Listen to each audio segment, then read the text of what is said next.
What's going on, guys? Today I'm going to talk about everything that you need to know about running a big turbo on your 5-cylinder Volvo engine. Alright guys, so I'm going to hop right into it. This basic overview, it applies to people with built engines and stock engines. I'm just going to talk about everything you need to know.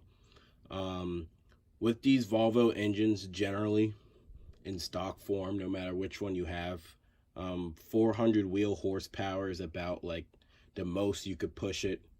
Now obviously the S60R engine and the 4T5 S60 T5 engine that was found in the vehicles from 05 to 09, those engines are a little bit different as far as power wise.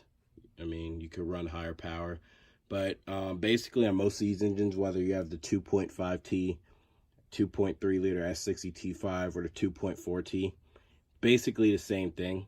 These engines could handle around like 400 wheel horsepower. Now obviously the shortcomings of each engine is different based on the vehicle, but I just wanted to go over that. Now, one of the first things that you should know about when wanting to boost the power level, not just on these Volvos but just any car in general, is having good maintenance done. We call it a stage zero. You need a good stage zero done on not only your engine parts, but just your car in general. So here, my engine is out of my car. There's still paint work and stuff that needs to be done. I gotta drop the oil pan, paint down there. Gotta get my oil pressure gauge and all that situated. But I've replaced every single seal and gasket on this engine. Replaced that cam plug, cam seal on this side, both cam seals on that side. Placed the gaskets for this thermostat housing. All new timing components over here, everything. Idler roller, water pump, timing belt, seals on this side, new gasket and CVT solenoid. It'll be getting a new serpentine belt.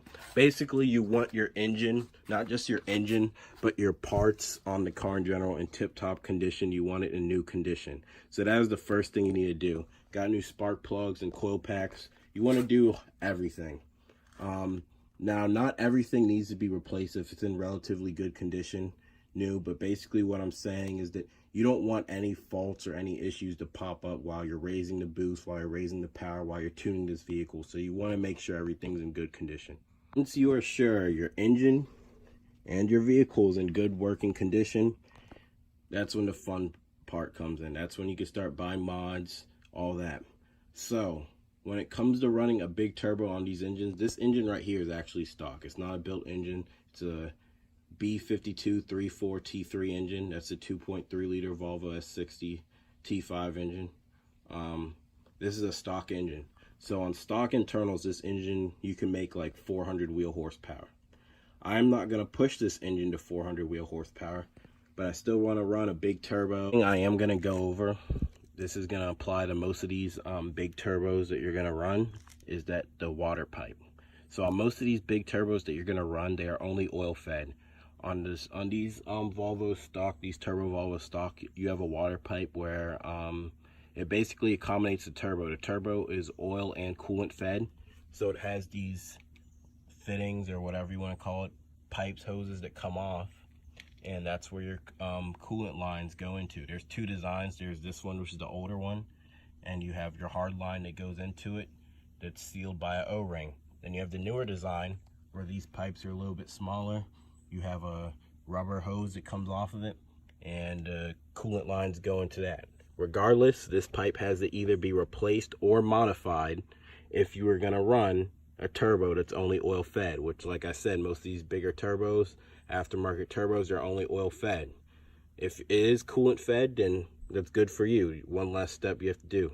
But here we have a water hose, water pipe, that is for a turbo that is coolant fed.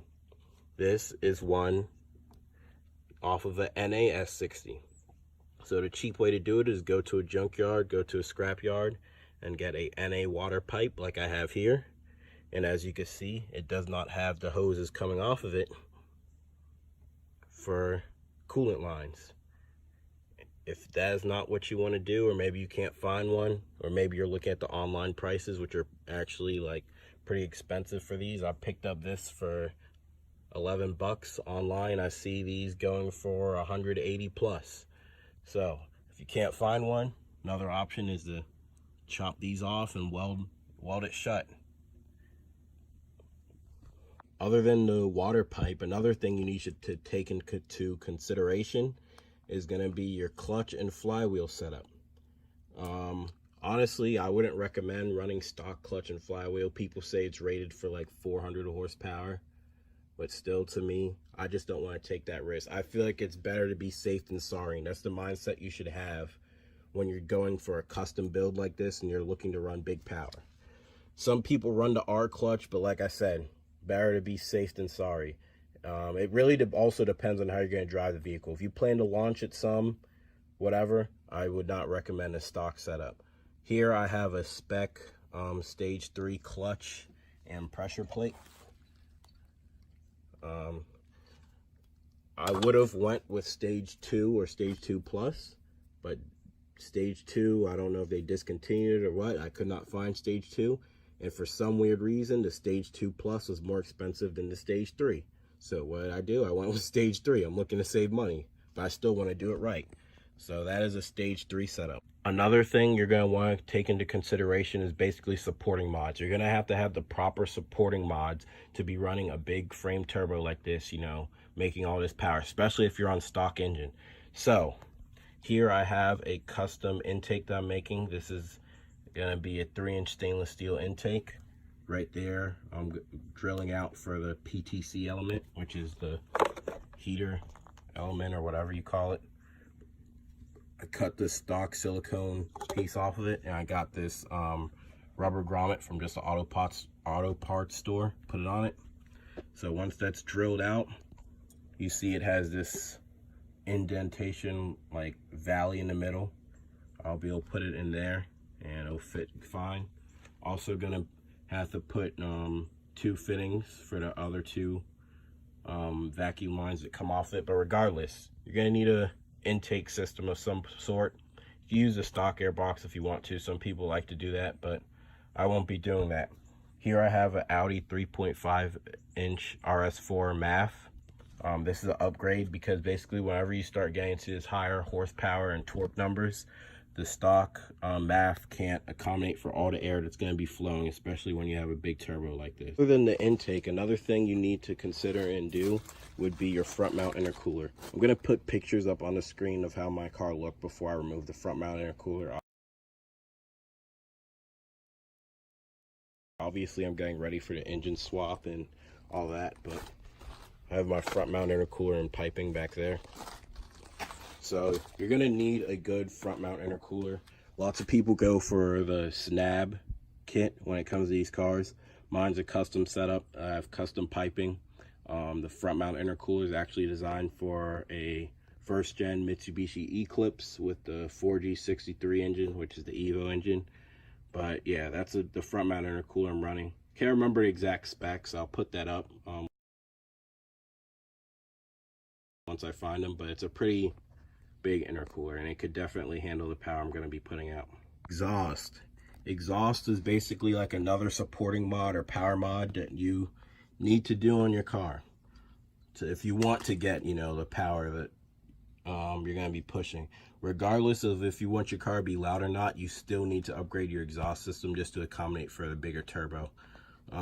Here I have a 3-inch stainless steel straight pipe with a resonated 5-inch tip.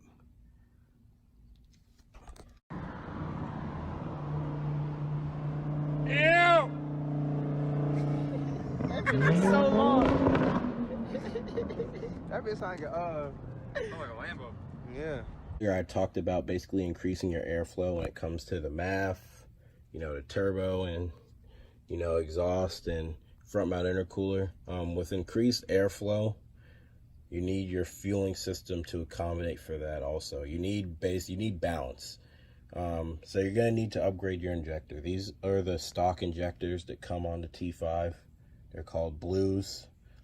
in the Volvo community, you know, they have names for the injectors. There's whites, greens, blues, orange ones, whatever else. Regardless, these blues and probably not even the greens that come on the R will accommodate for one of these big turbos. A lot of people I know on the forums, I remember reading up whenever they went with these bigger turbos, aftermarket turbos, non-Volvo turbos, they were saying how, yes, the green injectors at the lower RPMs, they're fine, but once they started getting to the higher RPMs where these turbos hold their power, that's when they started having fuel issues and cutting off and breaking up and all that. So, I mean, really, it depends on how much power you're going to be running. I'm going with 550cc injectors. A lot of guys go for the 600 something cc injectors. I'm going for 550cc just because I could get some for a good deal, and they're Bosch injectors, factory injectors, so it's not like they're rebuilt or custom made where some people said they had issues with that. Beside the injectors, you're also going to need to upgrade your fuel pump. Like I said, increased airflow, you need a better fuel pump. I'm going with I can't remember if it's 340 or 320 LPH fuel pump, whatever.